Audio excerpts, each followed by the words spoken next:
Hola, buenos días, bienvenidos al curso online de español. Me llamo Carlos Izquierdo Tobías y soy exprofesor visitante de Jamia Millia Islamia en Nueva Delhi.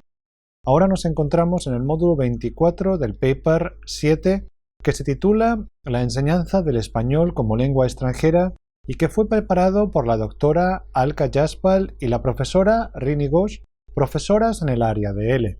En este módulo vamos a hablar sobre tareas creativas y la cuestión del plagio. A la hora de enseñar una nueva lengua en los niveles más superiores, es recomendable introducir tareas de tipología diferente a las anteriores. En lugar de hacer solo ejercicios de gramática, se pueden introducir otros como investigaciones o monografías. Los temas pueden provocar una comparación entre la cultura india y la cultura española, pero hay que ser cuidadosos a la hora de introducirlos. A la hora de planificar el curso, es recomendable pensar en una tarea final creativa. Por ejemplo, transporte, una presentación en la clase sobre el transporte público en los países hispanohablantes en comparación con el transporte público en la India, el precio, la frecuencia, etc.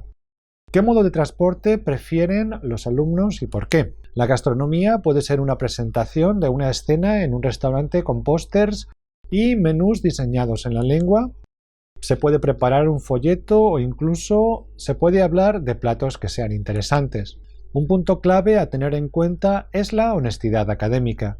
¿Qué es la honestidad académica? Hay que considerar 3 puntos en la enseñanza, la investigación y la publicación. Aunque no existe una definición exacta de honestidad académica, el término se define a través de la ética de investigación y la deshonestidad académica. La definición de la integridad académica en algunas instituciones se basa en el compromiso de 5 valores fundamentales y en los principios que emanan de estos valores: honestidad, confianza, justicia, respeto y responsabilidad. La integridad académica es el compromiso de defender estos 5 valores incluso ante la adversidad. ¿Qué es el plagio? Plagio es copiar en lo substancial obras ajenas dándolas como propias. Es tomar prestadas palabras o ideas de otros y no citar las fuentes de donde se extrajeron. A este acto se le considera una infracción contra el derecho de autor o copyright. Afecta a cualquier información en cualquier soporte o cualquier obra literaria, científica o artística. Para añadir un poco más, es importante entender la diferencia entre citas, referencias y bibliografía. Citar. ¿Qué es citar? Es referir, anotar o mencionar los autores, textos o lugares que se alegan o discuten en lo que se dice o escribe. ¿Qué son los derechos de autor? Son los derechos de los creadores sobre sus obras literarias y artísticas. Las obras que abarca el derecho de autor van desde los libros, la música, la pintura, la escultura y las películas, hasta los programas informáticos, las bases de datos, la publicidad, los mapas y los dibujos técnicos. Los trabajos que los alumnos elaboran con el objeto de presentarlos al profesor para su evaluación deben ser originales y no incurrir en plagio. Muchas veces el plagio inconsciente sucede debido a la carencia de habilidades para la investigación en general, el desconocimiento sobre las formas de citar a otros autores, el desconocimiento sobre la importancia del plagio, la falta de habilidad para parafrasear y, cómo no, la creencia de que solo se debe aludir a otro autor cuando se representan literalmente sus palabras y no solo sus ideas. Como docentes muchas veces elegimos materiales o recursos para repartir en la clase de diferentes sitios como libros o páginas web. Es importante citar o mencionar la página de donde el material está sacado para que los alumnos empiecen a dar importancia a la cuestión del plagio y a la necesidad de citar. El profesor debe mencionar la importancia de tener una bibliografía en las tareas que entregarán los alumnos. Si imprime un documento de Internet, copie la dirección donde está ubicado el documento y escriba la fecha de consulta, pues esta información es indispensable en estas referencias. Especialmente en el contexto de las tareas relacionadas con la literatura, es importante considerar la necesidad de tener las referencias bien hechas. A la hora de aprender una lengua extranjera, pasamos por frases en las que aplicamos una serie de estrategias creativas para desarrollar nuestro aprendizaje, como por ejemplo aventurarse y hacer conjeturas sobre el funcionamiento de la lengua meta. Los alumnos usan un gran repertorio de estas estrategias de aprendizaje para comunicarse con éxito. Dentro de la competencia comunicativa encontramos el desarrollo de la destreza escrita como uno de los ingredientes fundamentales de la comunicación. Sin embargo, esta destreza no suele desarrollarse en el aula, sino que se produce de forma individual y generalmente como tarea extra para desarrollar fuera de clase. En muchos casos los alumnos encuentran dificultad para ser críticos ante lo que ofrece la tecnología y a veces toman información de Internet sin citar el origen. Recuerde que el derecho de autor necesita ser protegido y que el creador tiene derechos morales y patrimoniales sobre su obra. Las citas a otros autores cumplen diversas funciones según los objetivos del trabajo. Te permiten sustentar tus afirmaciones al proporcionar evidencia empírica o propuestas de autoridades en el tema que se está trabajando. También son útiles para indicar diferentes puntos de vista sobre un tema y diferenciar tus ideas de las de otros.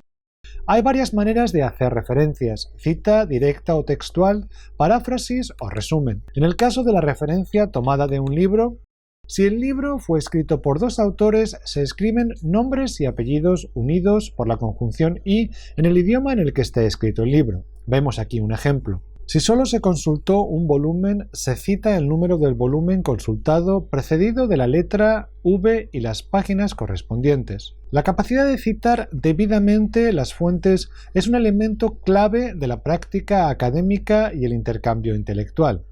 Al citar las fuentes, mostramos respeto por el trabajo de otras personas, ayudamos al lector a distinguir nuestro trabajo del de otras personas que han contribuido, brindamos al lector la oportunidad de comprobar la validez de nuestro uso del trabajo de otras personas, brindamos al lector la oportunidad de proseguir con las lecturas de nuestras referencias bibliográficas si tiene interés. Demostramos y recibimos el debido reconocimiento por el proceso de investigación que hemos llevado a cabo. Demostramos que somos capaces de utilizar fuentes fiables y evaluarlas de forma crítica para respaldar nuestro trabajo. Otorgamos credibilidad y autoridad a nuestros conocimientos e ideas. Demostramos que somos capaces de extraer nuestras propias conclusiones. Compartimos la responsabilidad en caso de equivocarnos. En un trabajo escrito o en una monografía debemos identificar dentro del texto cualquier material procedente de una fuente externa. No basta con incluir una referencia en una bibliografía, lista de referencias u obras citadas al final del trabajo. Sin embargo, para trabajos escritos creativos en los que se redacte utilizando el estilo de un autor o un género, donde normalmente no se encuentran citas intertextuales, pueden aceptarse modos creativos de citar el trabajo de otras personas. Asimismo, se espera que se incluya una bibliografía o lista de referencias. En el caso de las presentaciones, podemos distribuir al público un documento de referencias o incluir una lista de las fuentes en la última diapositiva. En un vídeo podemos incluir las referencias del trabajo de otras personas en los créditos finales. Las piezas musicales pueden ir acompañadas de un programa donde se indiquen las influencias y las fuentes directas.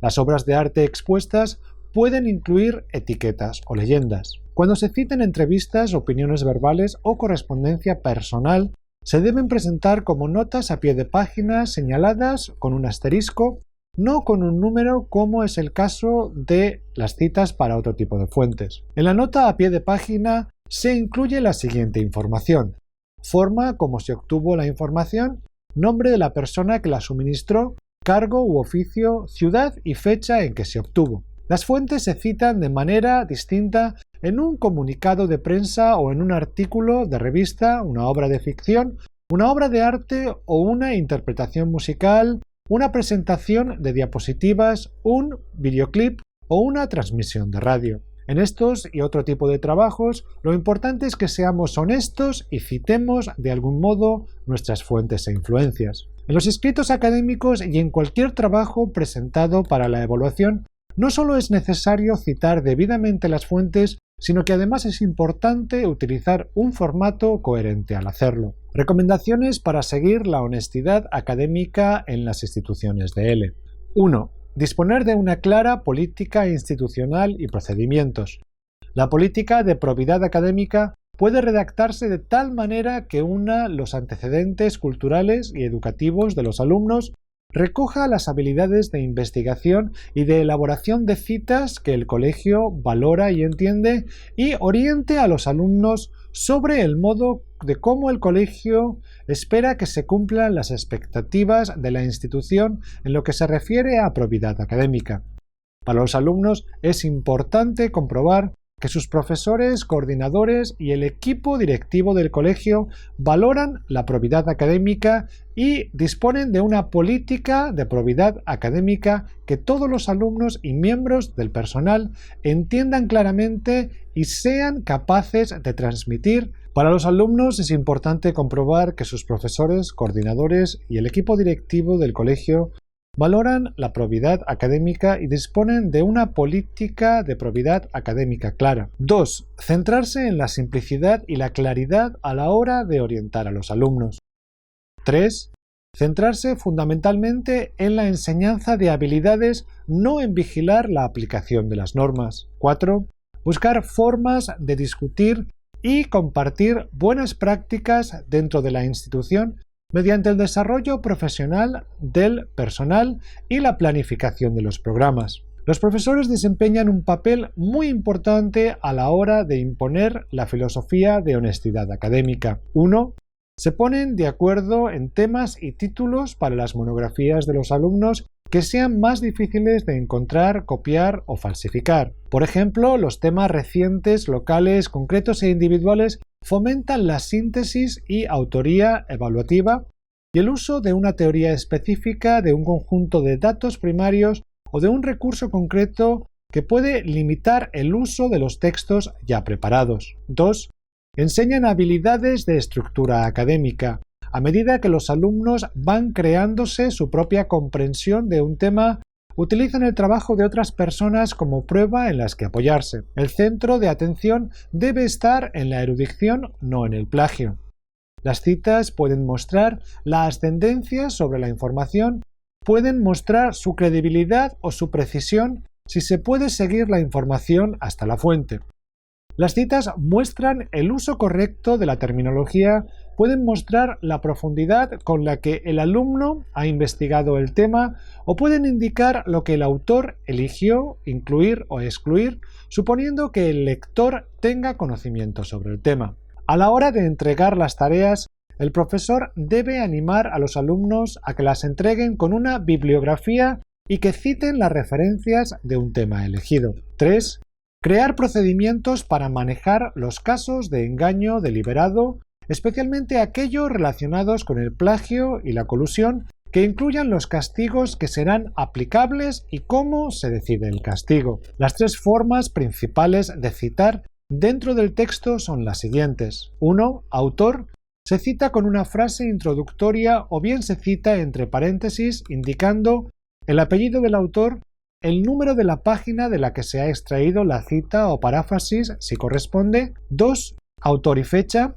Se cita con una frase introductoria o bien se cita entre paréntesis indicando el apellido del autor, el año de publicación de la obra de la que se ha extraído la cita o paráfrasis y el número de página si corresponde. 3. Nota a pie numerada. La cita dentro del texto se indica mediante el número correspondiente a la nota en formato de superíndice después del pasaje citado y antes de la puntuación final si la hay. La nota correspondiente al pie de la página de referencia con todos los datos de la obra de la que se ha extraído la cita o paráfrasis. Si la fuente ya se ha citado antes en la misma página, basta con una nota al pie abreviada. Guías de estilo. Una guía de estilo es un manual publicado que ofrece orientación sobre cómo presentar las citas y referencias a fin de garantizar un formato coherente que incluya todos los elementos necesarios para identificar las fuentes. Algunas guías de estilo proponen varios formatos. Si nos decantamos por uno, debemos asegurarnos de utilizarlo de forma coherente en todo nuestro trabajo. Además de ofrecer orientación sobre cómo presentar las citas y las referencias, numerosas guías de estilo publicadas incluyen recomendaciones relativas a la ortografía, las abreviaturas y la puntuación, entre otros aspectos. Muchas de ellas también incorporan directrices para la investigación y para el proceso de redacción en general. Algunas de las guías de estilo más utilizadas en el ámbito académico son las siguientes. Se deben tener en cuenta las variantes locales de las guías de estilo. Los autores deben seguir una única guía de estilo de forma coherente. Cuando las fuentes consultadas estén disponibles en línea, es aconsejable el uso de localizadores uniformes de recursos o identificadoras digitales de objetos, aunque la guía de estilo publicada los considere opcionales. Proporcionar al personal orientación e información actualizada sobre el plagio y la citación. Cuando se utilizan programas informáticos para identificar los textos copiados en evaluaciones sumativas, es muy común y generalizada la mala comprensión por parte de los profesores de lo que se puede y lo que no pueden hacer estos programas. Un malentendido es asumir que el programa informático detecta los plagios cuando en realidad solo identifica algunos, pero ni mucho menos todos. Detecta los pasajes del texto en el trabajo enviado por el alumno que coinciden con los textos que alberga la base de datos de la herramienta. Los programas informáticos no pueden juzgar la importancia de los textos coincidentes. Solo revisores con la adecuada formación como profesores pueden hacerlo. Otro malentendido es asumir que un resultado bajo de coincidencias es lo mejor, pero una vez más los profesores y no la tecnología son quienes pueden decidir su importancia. Al crear un trabajo original debemos investigar lo que se sabe, analizar lo investigado en el contexto del trabajo que tenemos que realizar, comparar o contrastar los conocimientos existentes con nuestros propios hallazgos, ideas u opiniones, sintetizar y presentar el trabajo de una forma apropiada para el público objetivo, citar debidamente todas las fuentes utilizadas, proporcionar a cada alumno una orientación detallada sobre los sistemas de referencia y escritura académicas. Existen muchas guías, pero los colegios pueden preferir redactar la suya propia para mejorar el grado de participación y resaltar las prioridades locales. Es aconsejable tener una lista de verificación. En resumen, la referencia y la bibliografía desempeñan un papel muy importante en la clase de L. Y terminamos aquí este módulo. Muchas gracias.